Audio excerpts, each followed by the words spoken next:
Chargesheet में भली car. नाज़रीन, ॿार क़ौम जो मुस्तक़बिल आहिनि, इहो जुमिलो असां सालनि खां ॿुधंदा पिया अचूं। पर सवाल इहो आहे त जेकॾहिं मुस्तक़बिल ई सिरनि जे बठनि ते सिर खणे, होटलनि में थांव धोए, गैराजनि में औज़ार खणी ऐं कारखाननि में ख़तरनाक माहौल में पोरियो कंदो हुजे त पोइ कहिड़ी तरक़ीअ जा ख़्वाब ॾिसी सघजनि था। सिंध में अॼु हज़ारे मासूम ॿार तालीम जहिड़े बुनियादी हक़ खां महरूम आहिनि। इहे किताबनि बदिरां औज़ार खणी रहिया आहिनि, स्कूलनि बदिरां वर्कशॉपनि में वेठा आहिनि ऐं रांदियुनि जे मैदान बदिरां रोज़गार जे सख़्तियुनि में पंहिंजे नंढपिण खे दफ़न करे रहिया आहिनि। इहा ॻाल्हि असीं न पर ताज़ी नेशनल चाइल्ड लेबर सर्वे 2026 ॿुधाए रही आहे, जंहिंजा अंग अखर इंतिहाई ॻणती जोॻा आहिनि। रिपोर्ट मूजिबि सिंध में लॻभॻि 13 लख ॿार कंहिं न कंहिं सूरत में मज़दूरी करण ते मजबूर आहिनि। इन्हनि मां अध खां वधीक ॿार अहिड़नि ख़तरनाक कमनि में लॻल आहिनि जिते वॾनि माण्हुनि लाइ बि कमु करणु ॾुखियो हूंदो आहे। सिरनि जा भठा, कीमियाई कारखाना, होटलूं, वर्कशॉपूं ऐं ॿिया अहिड़ा हंध जिते सख़्त गर्मी, ॻरो वज़न, ख़तरनाक औज़ार ऐं केतिरनि ई हंधनि ते बदसलूकी बि इन्हनि जी रोज़ानी ज़िंदगी जो हिसो बणिजी चुकी आहे। जेका सर्वे आई आहे, इन सर्वे खां पहिरीं अखर तमामु पुरान ऐं सर्वे जो का बि डिटेल न आहे, डिटेल कोन आहे। ऐं उन सां गॾोगॾु तव्हां जॾहिं सर्वे खे ओवरऑल ॾिसां थी, 2022 कोई बि सर्वे आहे, पर काउंट बि कराई त रिलीज़ 2026 में कई आहे।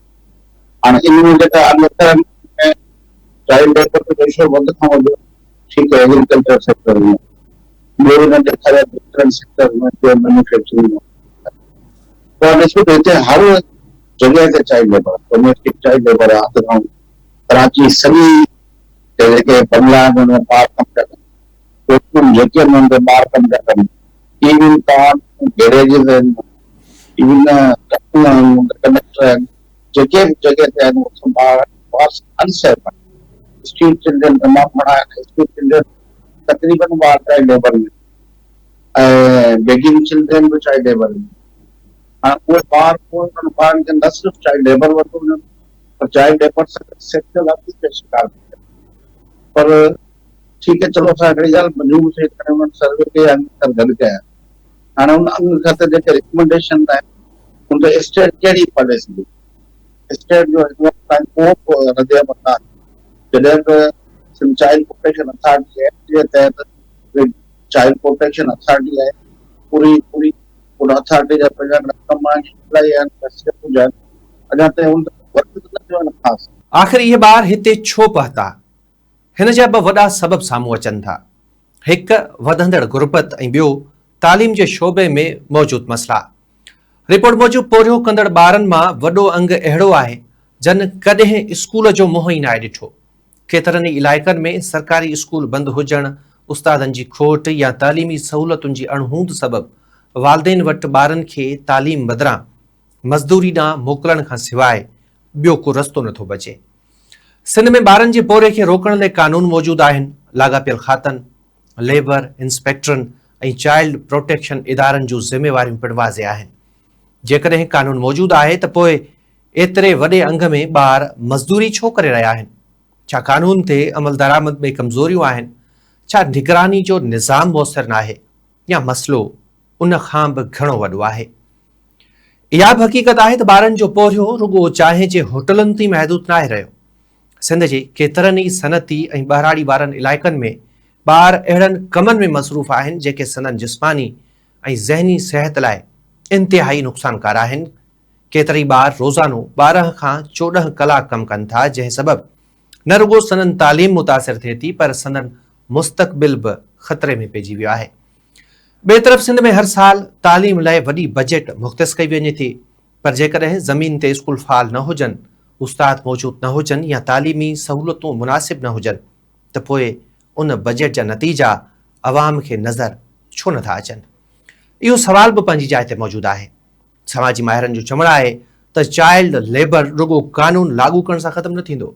इन लाइ गुरबत घटाइण, तालीम ताईं रसाई बहितर बणाइण, समाजी तहफ़ुज़ जा प्रोग्राम वधाइण ऐं वालदेन खे मुआशी सहायता ॾियण बि ज़रूरी आहे।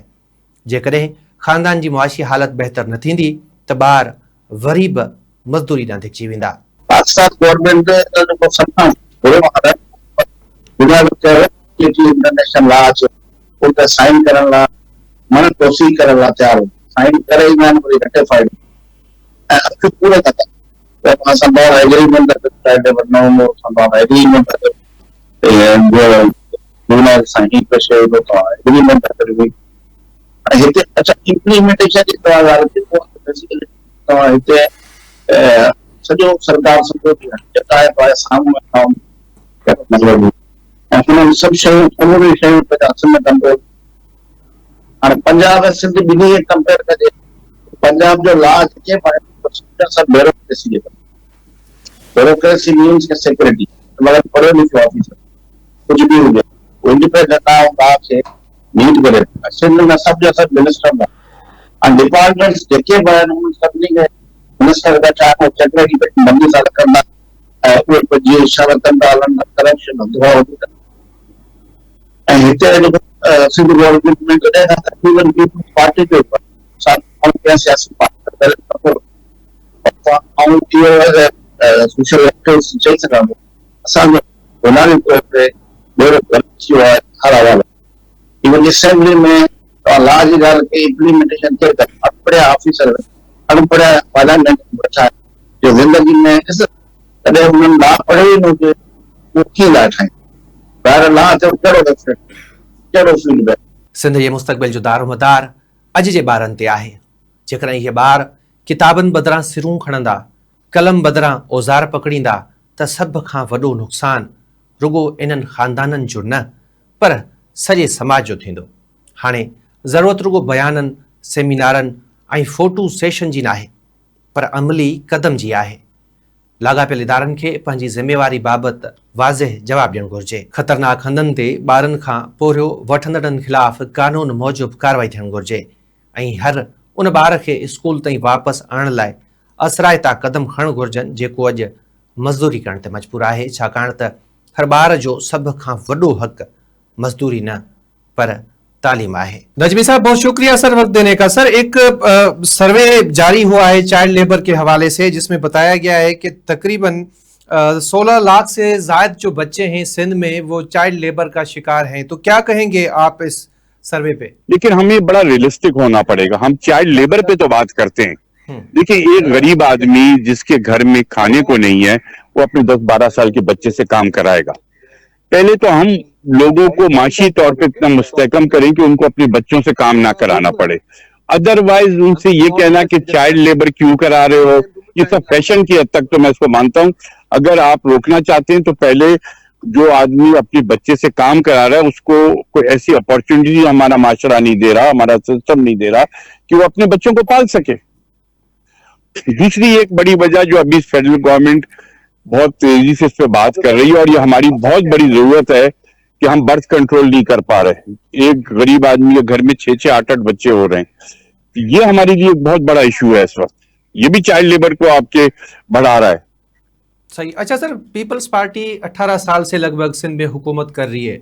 आप कह रहे हैं कि वालिदैन के पास इतने मुआशी वसाइल नहीं है कि वो अपने बच्चों को पाल सकें, इसी वजह से ही जो बच्चे हैं वो चाइल्ड लेबर का शिकार हैं। तो आप समझते हैं कि इन 18 सालों में पीपल्स पार्टी की गवर्नमेंट का जो रोल होना चाहिए था या जो चीज डिलीवर करनी चाहिए थी वो नहीं हो पाई?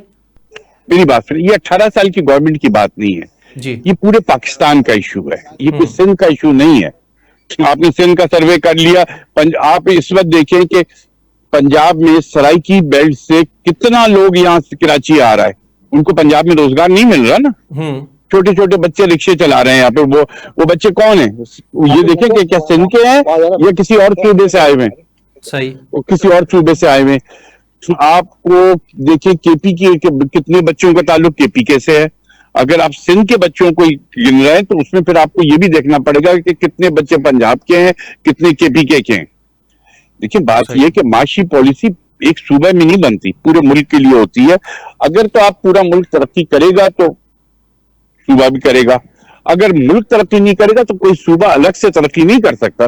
बेसिक कुछ फैसिलिटीज अच्छी हो जाएंगी, लेकिन ओवरऑल जो इकोनॉमिक पॉलिसी है, लोगों को रोजगार है, उनको अपॉर्चुनिटीज है, वो तो फेडरल गवर्नमेंट के लेवल की पॉलिसियों के जरिए ही होगा, कोई एक प्रोविंशियल गवर्नमेंट नहीं कर सकती। सही। अच्छा सर, फिर कहाँ खामियां हुई हैं हमसे, अगर हम अपने तर्ज हुक्मरानी को देखें, देखिए अपनी मैं आपको पॉलिसीज बताऊं ना को हमने देखें। क्या खामियां हुई हैं। हम जी। हमारी बदकिस्मती है, आज 77-78 साल हो गए, हम अभी तक अपनी कोई चीजें सेटल नहीं कर पाए। भुट्टो साहब ने आइन बनाया जो इस मुल्क की सबसे बड़ी जरूरत थी, हमने उसको तोड़ दिया, ज्वाला के बैठ गया। कंटिन्यूटी कोई नहीं रही हमारी यहाँ गवर्नमेंट्स की। कभी एक 10-10 साल के लिए डिक्टेटर आके बैठे, 5 साल के लिए सिविलियन गवर्नमेंट आई, फिर डिक्टेटर आ गया। दीज आर द थिंग्स जिसने हमारे पूरे पाकिस्तान को बर्बाद किया है। हम इंडिया से अपने आप को मुकाबला करते हैं, उन्होंने उनके वो आइन से हट के कोई करके दिखा दे, कोई हमारे यहाँ होता है, कोई यहाँ ताकतवर तबका इलेक्टेड लोगों के अलावा नहीं है। ठीक है, फिर मैं समझ रहा हूँ कि अब हम भी बहसियत कौम भी बहुत बेहस होते जा रहे हैं। मुझे तो बड़ा फख्र हो रहा है इंडिया के स्टूडेंट्स पे जिन्होंने वजीर से इस्तीफा ले लिया, लेकिन हमारे यहाँ पे पेपर आउट होता है, कोई स्टूडेंट कोई नहीं निकल के आ रहा उसके खिलाफ। निकलना चाहिए था यहाँ के स्टूडेंट्स को। सही। कि क्यों पेपर आउट हो रहा है हमारा? इंडिया में उन्होंने किया ना, स्टूडेंट्स ने लीड किया, तो हमारे यहाँ भी जब पेपर आउट हुए हैं तो क्यों नहीं स्टूडेंट्स शोर कर रहे? वो कह रहे बस समझ रहे हैं हम बेनिफिशियरी हैं इसके, क्योंकि हमारे यहाँ जो तालीमी निजाम जिस हालत का है, वो बच्चे अपने आप को बेनिफिशियरी में गिन रहे हैं कि पेपर आउट हो जाए तो हमारा फायदा हो जाए। सही। अच्छा सर, इसकी जिम्मेदारी कहीं ना कहीं हुकूमतों पे भी लागू होती है। हुकूमतों पे बिल्कुल आती है, हुकूमतों पे ही आती है, चाहे वो सेंट्रल गवर्नमेंट हो या किसी फेडरल गवर्नमेंट हो, ये सब हुकूमतों की जिम्मेदारियां हैं। हुकूमतों के साथ साथ इदारों की भी है। इदारों को अपनी हदूद से बाहर नहीं आना चाहिए। जब इदारे अपनी हदूद से बाहर आकर ऐसे इदारे जो हुकूमती मामलात में मुदाखलत करेंगे तो फिर ये खराबी होगी। मैं तो ये चाहता हूं कि इस मुल्क में इलेक्शन हो, कोई पार्टी जीत के आ जाए, लेकिन खुदा के वास्ते कोई मुदाखलत ना करे। सही। अच्छा सर, आप क्या समझते हैं कि फिल फॉर अब इस इशू पे क्या होना चाहिए? फिल फॉर इस इशू पे क्या होना चाहिए जो सर्वे हुई है? आवाज आ रही है सर आपको मेरी? अब आ रही है, हाँ, बीच में रुक गई। मैं अर्ज ये कर रहा हूं कि आप क्या समझते हैं कि फिल फॉर क्या होना चाहिए इस सर्वे रिपोर्ट के बाद? कौन से इनिशिएटिव हैं जो फौरी तौर पे गवर्नमेंट को लेने चाहिए? क्या करेंगे? आपको पॉवर्टी जो लेवल है उसको, जो हमारा इतना ज्यादा हो गया, उसको कम करना होगा ताकि लोगों को रोजगार दीजिए। गवर्नमेंट जॉब में तो हो नहीं सकता, हमको ज्यादा से ज्यादा प्राइवेट सेक्टर को सपोर्ट करना होगा। हमें टेक्निकल ट्रेनिंग अपने नौजवान बच्चों को देनी होगी, क्योंकि सब ऑफिस जॉब में नहीं लग सकते। ऑफिस जॉब सबको नहीं मिल सकती। टेक्निकल साइड पे हमारे पास गुंजाइश है, हमें अपने बच्चों को उस तरफ लेके जाना चाहिए। आप यकीन माने, अभी कुछ अरसे पहले किसी मुल्क से जॉब्स आई थी, लेकिन हम उनको टेक्निकल बंदे नहीं दे सके।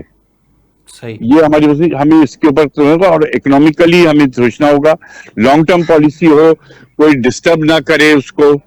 जब भी मैं कह रहा हूं कि हमने जब बात हुई थी पहले भी, पीपल्स पार्टी ने भी सपोर्ट किया था कि भाई इकोनॉमिक एजेंडे पे बात करो इमरान खान साहब से कि एक बना लो इकोनॉमिक एजेंडा और सब उस पे चले, लेकिन उन्होंने खैर वो उनकी बात वो सुनते ही नहीं थे। आज इसीलिए इस हाल में हमें एक इकोनॉमिक एजेंडे की जरूरत है, उसमें किसी की मुदाखलत ना हो। सही। इदारों को अपनी लिमिट में रहना होगा। अगर इदारे अपनी लिमिट में नहीं रहेंगे तो मुल्क ये तरक्की नहीं करेगा। और आप अभी इतने कह रहे हैं, इससे ज्यादा दुगने बच्चे आपको रोडों पे काम करते नजर आएंगे। सही। अच्छा सर, अब कोई चांस है कि जिस एजेंडा की आप बात कर रहे हैं उसकी तरफ आप जाएं? क्योंकि अब तो बिल्कुल, इसके अलावा आपके पास रास्ता नहीं है। इसके अलावा आपके पास रास्ता नहीं है, चाहे पीपल्स पार्टी हो, चाहे पीटीआई हो, एमक्यूएम, जमात इस्लामी, मुस्लिम लीग, इन सब को बैठना होगा, मुल्क का इकोनॉमिक एजेंडे पे मुत्तफिक होना होगा, और उसमें किसी की मुदाखलत नहीं। इलेक्टेड लोग बनाएं, उसमें टेक्निकल्स को शामिल करें और इसको बनाएं, वरना ये मुल्क ऐसे ही चलेगा। टेम्पररी बुनियाद पे चलने वाला तरीका ये इस मुल्क की को तरक्की नहीं दे सकता। बहुत शुक्रिया नजमी साहब। Thank U.